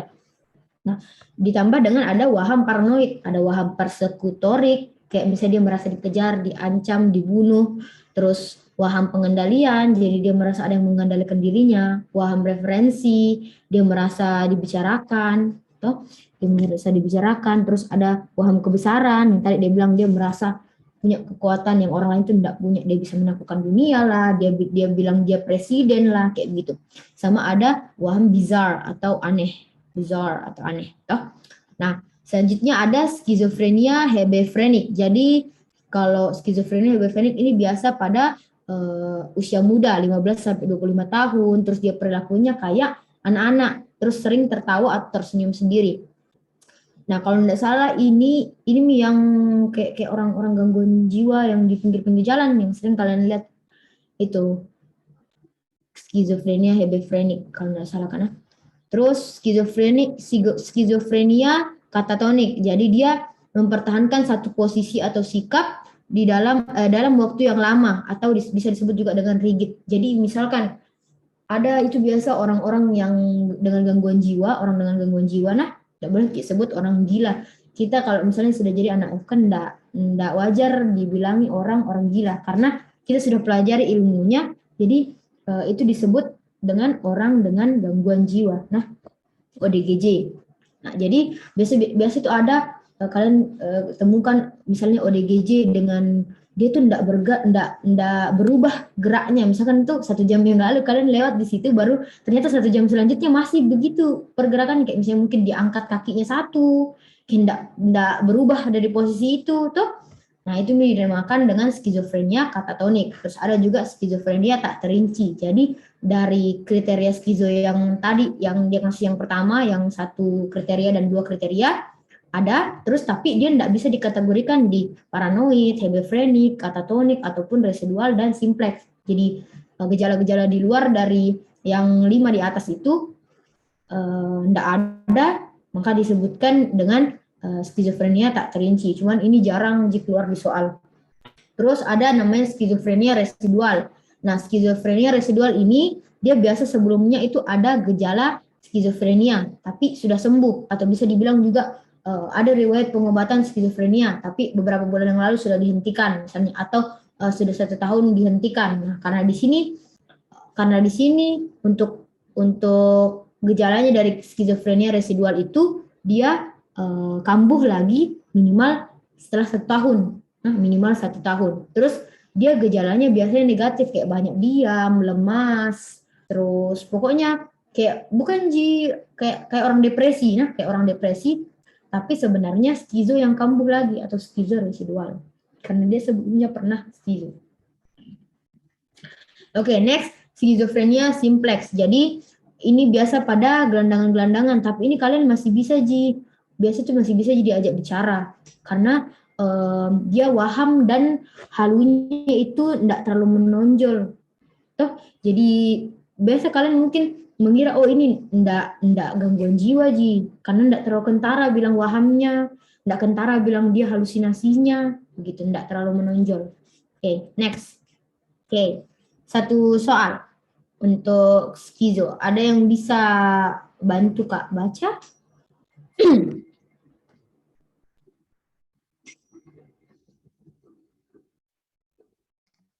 Kak. Ya, silahkan.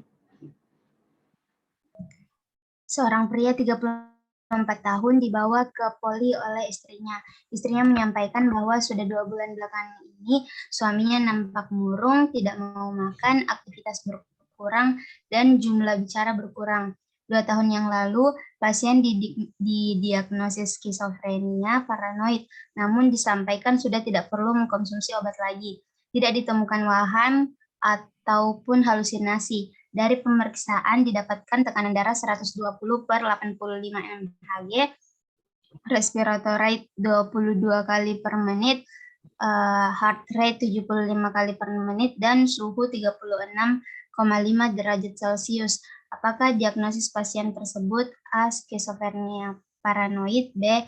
Skizoafektif tipe depresi, C. Skizofrenia residual, D. Skizofrenia simplex, E. Depresi dengan gejala psikotik. Oke, ada yang bisa menjawab? Kira-kira skizo tipe apa ini? Skizofrenia residual, Kak. Ya, siapa tadi yang cowok? Aku udah nggak sempat bicara. Oke, benar ya, skizofrenia residual karena di sini dibilang pernah sebelumnya skizofrenia paranoid, toh. Terus 2 tahun yang lalu, kan tadi untuk kriterianya itu skizofrenia residual minimal 1 tahun, minimal 1 tahun. Oke, next.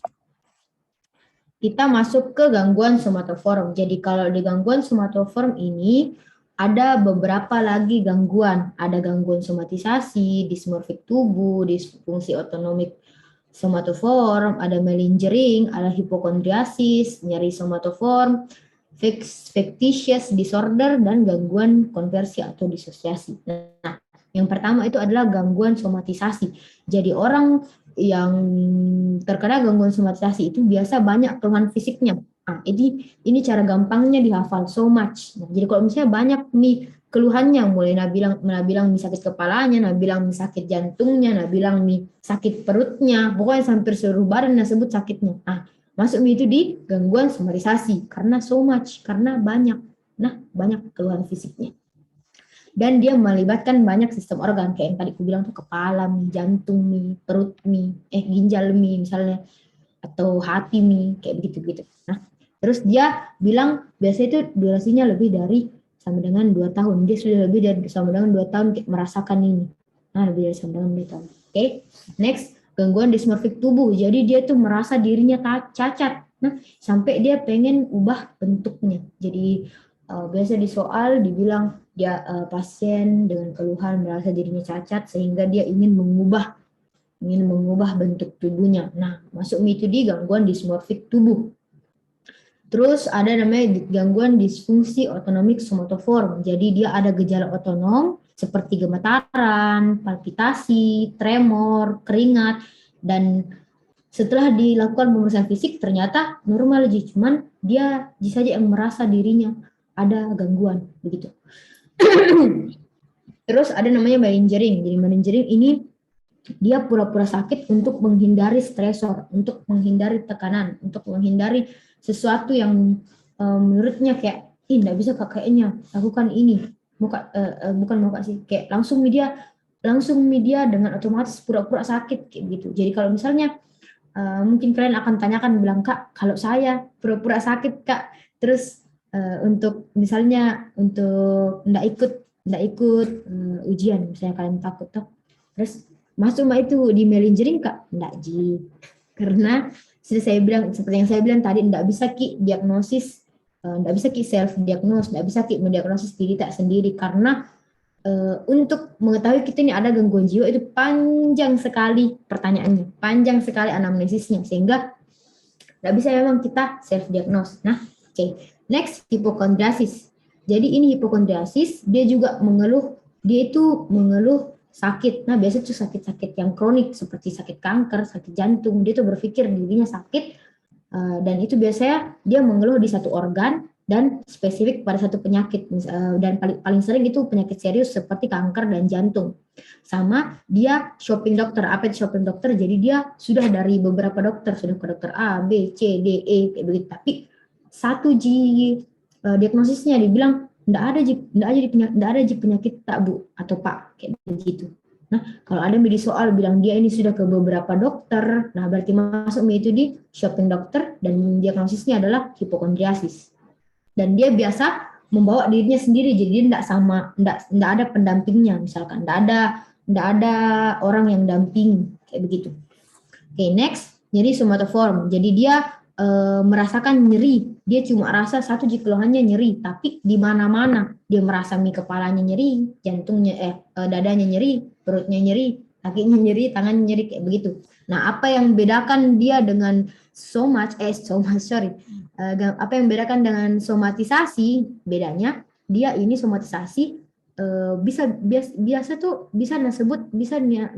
jelaskan bilang di organ mana, tapi ini dia kalau yang somatoform dia enggak bisa sebut bilang spesifiknya di organ mana kayak begitu. Tapi ini bisa sebut bilang kayak sakit jantungku dok kayak begitu. Nah, kalau nyeri somatoform ini nyeri dia rasakan, tuh nyeri dia rasakan tapi di mana-mana. Beda lagi dengan gangguan somatisasi. Nah, keluhkan banyak keluhannya bilang Mi, sakit jantungku kayak tertumbu atau apa kayak begitu nah. Dan dia bedanya dengan dari durasinya lebih dari sampai dengan 2 tahun. Oke. Lanjut, ada factitious disorder. Sama kayak melinjirin, dia pura-pura sakit tapi ini untuk mendapatkan perhatian.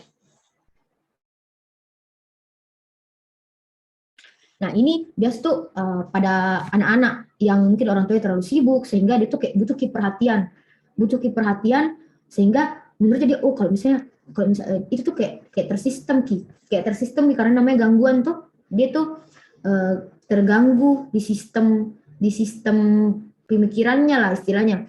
Makanya dia bisa langsung berpikir pura-pura sakit mak deh kayak begitu. Tapi ini pura-pura sakitnya yang betul-betul rasa kayak gimana gini misalnya tuh bilang nih sakit perutku, nah pas diperiksa enggak ada, jadi ini sebenarnya pura-pura sakit tapi rasa juga begitu, hanya untuk mendapat perhatian. Jadi ada pernah kutonton kayak kasusnya begitu. Jadi ini anak keluhkan terus pokoknya setiap pagi keluhkan sakit perutnya. Nah, menurutnya orang tuanya ini dia tuh cuma enggak mau pergi sekolah, tapi ternyata setelah diperiksa enggak ada gangguan di perutnya, enggak ada gangguan di organ-organ dalam perutnya. Terus akhirnya dipanggilkan psikiater dan ternyata masuk di ini factitious disorder karena dia disimpulkan sama psikiater karena ini orang tua dua-duanya kerja, enggak ada yang ngurus, enggak ada, dia merasa enggak dapat kasih sayang dari orang tuanya kayak begitu. Jadi dia melakukan ini pura-pura sakit tanpa dia sadari dan kayak spontan saja kayak begitu ya. Terus gangguan konversi atau disosiasi. Jadi terdapat defisit neurologis pasca terpapar stresor. Padahal sebenarnya defisitnya itu normal. Nah, jadi dia merasa ada defisit neurologis kayak dia tiba-tiba enggak bisa bicara karena mungkin ada tekanan yang bikin dia kayak terdiam, terpaku kayak begitu. Padahal sebenarnya normal Nah, cuma karena terganggu di sistem disosiasinya atau di konversinya. Jadi makanya dia terjadi defisit neurologis pasca terpapar stresor. Padahal sebenarnya diagnosisnya adalah normal. Oke. Untuk ketelaksanaannya itu biasa dirujuk, nanti saat dirujuk diberikan antidepresan atau SSRI. Oke. Nah, ini untuk cara gampangnya kalian menghafal tuh ini di sini ada khasnya dari soalnya. Biasa disebut untuk banyak keluhan-keluhan fisik, untuk gangguan somatisasi tadi. Ini hipokondriasis, tuh bilang gangguan penyakit fisik yang serius, biasa kanker atau jantung. Ada juga gangguan psikosomatis, tuh faktor psikologis yang memperberat sebuah kondisi medik. Terus ini yang body dysmorphic tadi, yang dia merasa cacat sampai dia mau mengubah. Oke. Next. Oke, satu soal lagi. 2 soal nih. Oke, siapa yang mau membantu membaca? Ya. Tapi Kak. Ya, silahkan. Seorang pria usia 32 tahun datang untuk meminta surat keterangan sakit kepada dokter. Pasien mengatakan sesak nafas dan nyeri saat bernapas. Setelah dilakukan pemeriksaan, tidak ditemukan kelainan. Pasien menyampaikan bahwa hari ini pasien tidak ingin datang ke kantornya karena tidak ingin bertemu dari untuk pegawainya. Apa pasien tersebut? Oke, ada yang tahu jawabannya?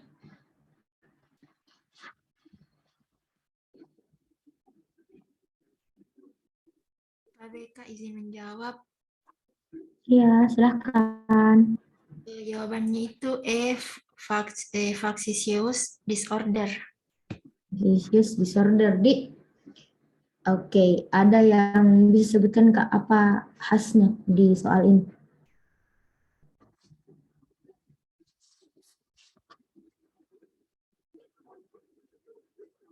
Tapi Kak, pasien tidak ingin datang ke kantornya Kak. Oke, pasien tidak ingin datang ke kantornya. Kira-kira itu stresor atau untuk mencari perhatian? Tapi Kak, stresor Kak. Oke, berarti jawabannya? Tapi Kak, melingering. Oke, jadi di situ Mina perbedaan khasnya dia sama-sama menghindar, dia sama-sama pura-pura sakit, sorry bukan menghindar. Dia sama-sama pura-pura sakit, yang bedanya adalah satu karena faktor stresor, satu karena ingin mencari perhatian. Nah, bedakan Ki. Jadi malingering itu yang karena ada faktor stresor dan factitious itu karena karena dia ingin mencari perhatian kayak begitu. Oke, next. Satu orang lagi yuk. Baca. Tapi Kak, Ya, silakan. seorang ibu rumah tangga 53 tahun diantar oleh suaminya dengan keluhan sering mual. Dialami sejak 2 tahun terakhir, namun 2 bulan ini semakin memberat. Selain mual, pasien juga merasakan kembung, nyeri kepala, nyeri lengan dan tungkai, serta nyeri saat haid. Pasien menjadi cemas dan sulit tidur akibat gejala-gejala tersebut. Telah melakukan pemeriksaan laboratorium dan penunjang, namun hasilnya dalam batas normal. Beberapa kali meminta pemeriksaan USG, namun juga dalam batas normal. Apakah diagnosis dari pasien tersebut? Oke, kira-kira ada yang bisa menjawab? BK, somatisasi. Oke, kenapa bisa somatisasi? Tapi Kak, karena durasinya sudah 2 tahun, terus banyak keluhan fisik yang dirasakan. Oke, berarti mantap nih. Bisa Mila nanti menjawab soal psikiatri kah? Oke, sudah benar. Nah, tadi kan khasnya dari gangguan somatisasi itu so much, jadi banyak keluhannya, mulai dari kepala sampai kaki. Tapi keluhan fisik yang lebih dari sama dengan 2 tahun. Oke, next. Oke, selanjutnya gangguan afek dan mood. Nah, untuk gangguan afek dan mood ini terbagi menjadi 5. Ada fobia, panic attack, gangguan cemas menyeluruh, OCD atau obsessive compulsive disorder, sama gangguan pasca trauma. Jadi yang saya bawakan ini yang paling sering keluar di soal ada fobia sama gangguan cemas menyeluruh. Oke, yang pertama, fobia. Jadi untuk fobia ini dia disebabkan trauma masa lalu, atau bisa juga karena stres psikologis. Nah, untuk diagnosisnya itu dia biasa merasa cemas, takut, histeris saat ada stresor atau sesuatu yang buat dia trauma atau objek. Nah, stresor atau objek itu sebenarnya tidak membahayakan, tapi karena dia sudah trauma, sudah pernah di masa lalu misalnya trauma, nah itu yang menyebabkan dia fobia. Biasa durasinya itu lebih dari 1 bulan. Bahkan ada yang sampai darinya dia kena itu trauma, masih darinya rasa itu trauma sampai sekarang, sampai dia sudah dewasa misalkan kayak begitu. Nah, untuk klasifikasinya ada agorafobia, fobia sosial, sama fobia khas. Nah, untuk agorafobia itu karena takut keramaian, fobia sosial itu karena demam panggung, biasa itu demam panggung, takut jadi pusat perhatian. Mungkin dulu waktunya sebelum kena ini fobia dia dibully kah mungkin di tengah-tengah orang banyak saat tampil misalkan kayak begitu. Nah, terus fobia khas ada akrofobia, dia fobia ketinggian, kemudian ailurofobia, fobia kucing, klaustrofobia, fobia tempat-tempat sempit, jadi dia tidak bisa di dalam lift misalnya, tuh sempit kita sempit, jadi dia tidak bisa, dia trauma, bisa dia panik di situ, bisa dia sampai teriak, bisa dia sampai keringat dingin kayak gitu. Nah, ada xerofobia, fobia sama anjing, pirofobia, fobia sama api, serofobia, fobia orang asing, misofobia, fobia tempat kotor, kemudian hidro atau aquafobia, dia takut dengan air dalam jumlah besar. Oke, next untuk tata laksananya itu dia dirujuk karena ini orang yang ahli, dia harus memang dilakukan psikoterapi untuk menghilangkan rasa traumanya terhadap suatu hal tersebut. Nah, bisa dilakukan CBT, ini cognitive behavior therapy, bisa insight oriented psikoterapi, bisa exposure terapi, bisa family therapy. Nah, ada juga bisa diberikan farmakologi berupa antidepresan atau SSRI. Nah, ini contoh-contoh obatnya. Oke, next. Ini tidak mungkin sih sampai ditanya ke tata laksana karena dia kompetensinya 2, jadi kalian harus bisa mendiagnosis saja gitu. Oke, untuk selanjutnya ada gangguan cemas menyeluruh. Nah, jadi cara mendiagnosis, jadi diagnosisnya itu dia mencemaskan lebih dari satu hal. Nah, floating anxiety. Jadi dia cemasnya ini menyiksa diri, bisa sampai palpitasi, keringat dingin, sesak, nah sampai mengganggu kesehatannya, misalkan sampai mengganggu ada gangguan otonom. Sama ada juga gangguan psikomotor, nah itu yang keringat dingin sampai dia sakit kepala, sampai pundaknya tegang. Itu dirasakan hampir setiap hari. Nah, untuk orang yang gangguan cemas menyeluruh. Terus dia bisa intensitas gejalanya itu lebih dari ringan sampai panic attack. Lebih ringan dari panic attack. Nah, lebih ringan dari panic attack, tapi dia durasinya lebih dari sama dengan 6 bulan. Jadi besok kalau panic attack, nanti ada memang materinya panic attack. Itu panic attack dia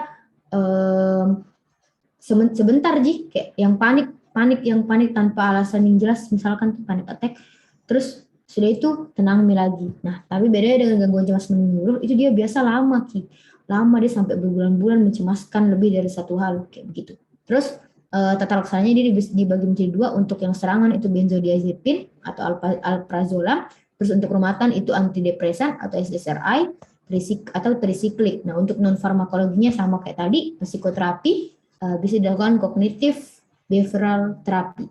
Nah, oke, next. Ayo, satu orang baca dan menjawab lah kalau bisa. Gampang gini soalnya. Ayo.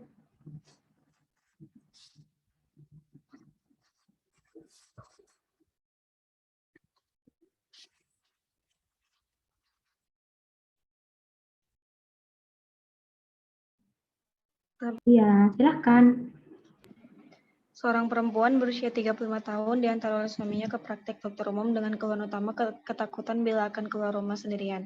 Hal ini telah dialami kira-kira 6 bulan lamanya. Setiap keluar rumah, dia pasti harus ditemani oleh anak atau suaminya. Saat keluar rumah dan melihat kerumunan orang dari jauh, lebar, dan terasakan pingsan. Apakah diagnosis yang paling tepat dari kasus tersebut? Oke. Dita, jawabannya kira-kira apa? ABK. Ya? Coba tadi apa jawabannya?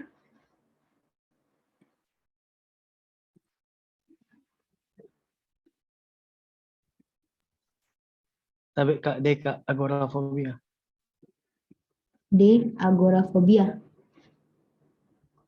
Oke, jadi di sini kan dibilang ketakutan bila akan keluar rumah sendirian. Terus dia setiap keluar rumah pasti harus ditemani karena dia saat keluar rumah dan melihat kerumunan orang dari jauh, dia merasa tangannya getar, jantung berdebar-debar dan terasa akan pingsan. Nah, apa tadi yang aku bilang tuh dia gangguan dia fobia tuh karena tidak berani ke kerumunan. Nah, tadi itu agorafobia yang takut akan keramaian. Oke. Jadi mungkin itu dari pemaparan saya. Nah, terus ini untuk siapa tahu kalian orang-orang yang lebih senang baca buku untuk cari-cari lebih jauh mengenai satu penyakit atau satu gangguan. Nah, ini kalau saya rekomendasi buku ini karena kemarin waktu di blog neurologi, ini buku-buku yang kebaca lah gitu. Kalau misalkan ada yang mau bisa di PC saya, nanti saya kirimkan. Oke, kayaknya besar besar gigabyte-nya. Ya begitulah. Oke, mungkin saya kembalikan ke moderator. Tadi ya Kak, terima kasih banyak sebelumnya. Itulah tadi materi yang sangat menarik dari Kakak dan insya Allah sangat membantu teman-teman dalam menghadapi blok neuropsikiatri. Untuk selanjutnya saya serahkan ke teman-teman untuk mungkin ada yang ingin bertanya. Jadi sesi pertanyaan dibuka, mungkin bisa raise hand kalau ada mau bertanya. Sampai teman-teman.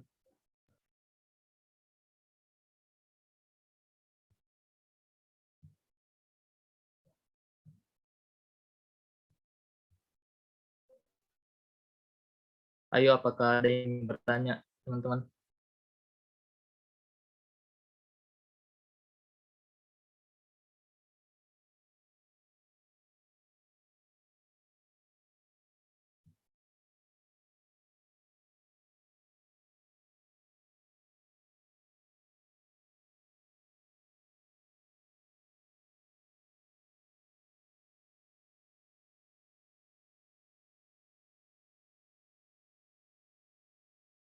Ya, sekali lagi apakah ada yang ingin bertanya?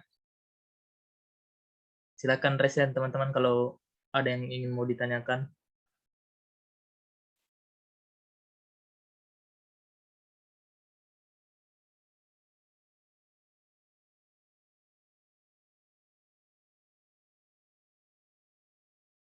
Oh ya, baik. Kata BK mungkin tidak ada yang ingin bertanya. Jadi mungkin bisa dialihkan ke selanjutnya, Kak. Baik, terima kasih Kak atas materinya tadi, dan teman-teman juga terima kasih atas waktunya yang telah diluangkan. Semoga materi yang disampaikan oleh pemateri tadi dapat bermanfaat dan membantu kita semua teman-teman Sipson untuk sukses dalam blok neuropsikiatri. Tapi untuk selanjutnya mungkin ada penyerahan sertifikat yang akan dipandu oleh Kak Arif Sakyudin TBK.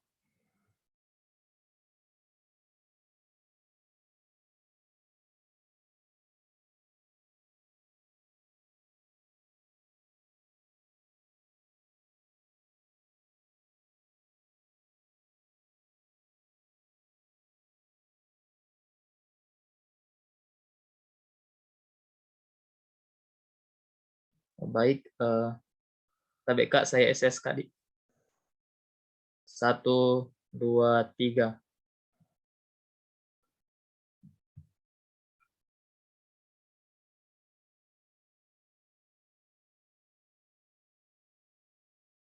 Ya, selanjutnya kita beralih ke TBK. Kita beralih ke dokumentasi untuk seluruh peserta. Mungkin teman-teman bisa di-on-kan semua kameranya. Ayo teman-teman.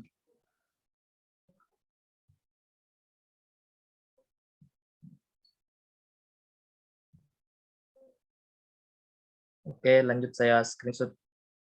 1, 2, 3.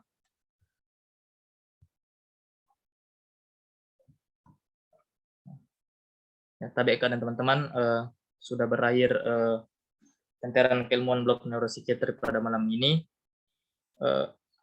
Sekali lagi saya ucapkan terima kasih kepada kakak pemateri atas pemaparan materinya yang sangat membantu tadi insya Allah untuk teman-teman Sipson. Dan untuk teman-teman Sipson saya ucapkan terima kasih atas waktu yang telah diluangkan. Baik, saya tutup kegiatan kita pada malam hari ini. Billahi fi sabilil haq fastabiqul khairat. Assalamualaikum warahmatullahi wabarakatuh. Waalaikumsalam warahmatullahi wabarakatuh. TBK, terima kasih banyak. Terima kasih Selalu. Terima kasih banyak, Kak. Terima kasih banyak Kak. Aman. Sehat selalu.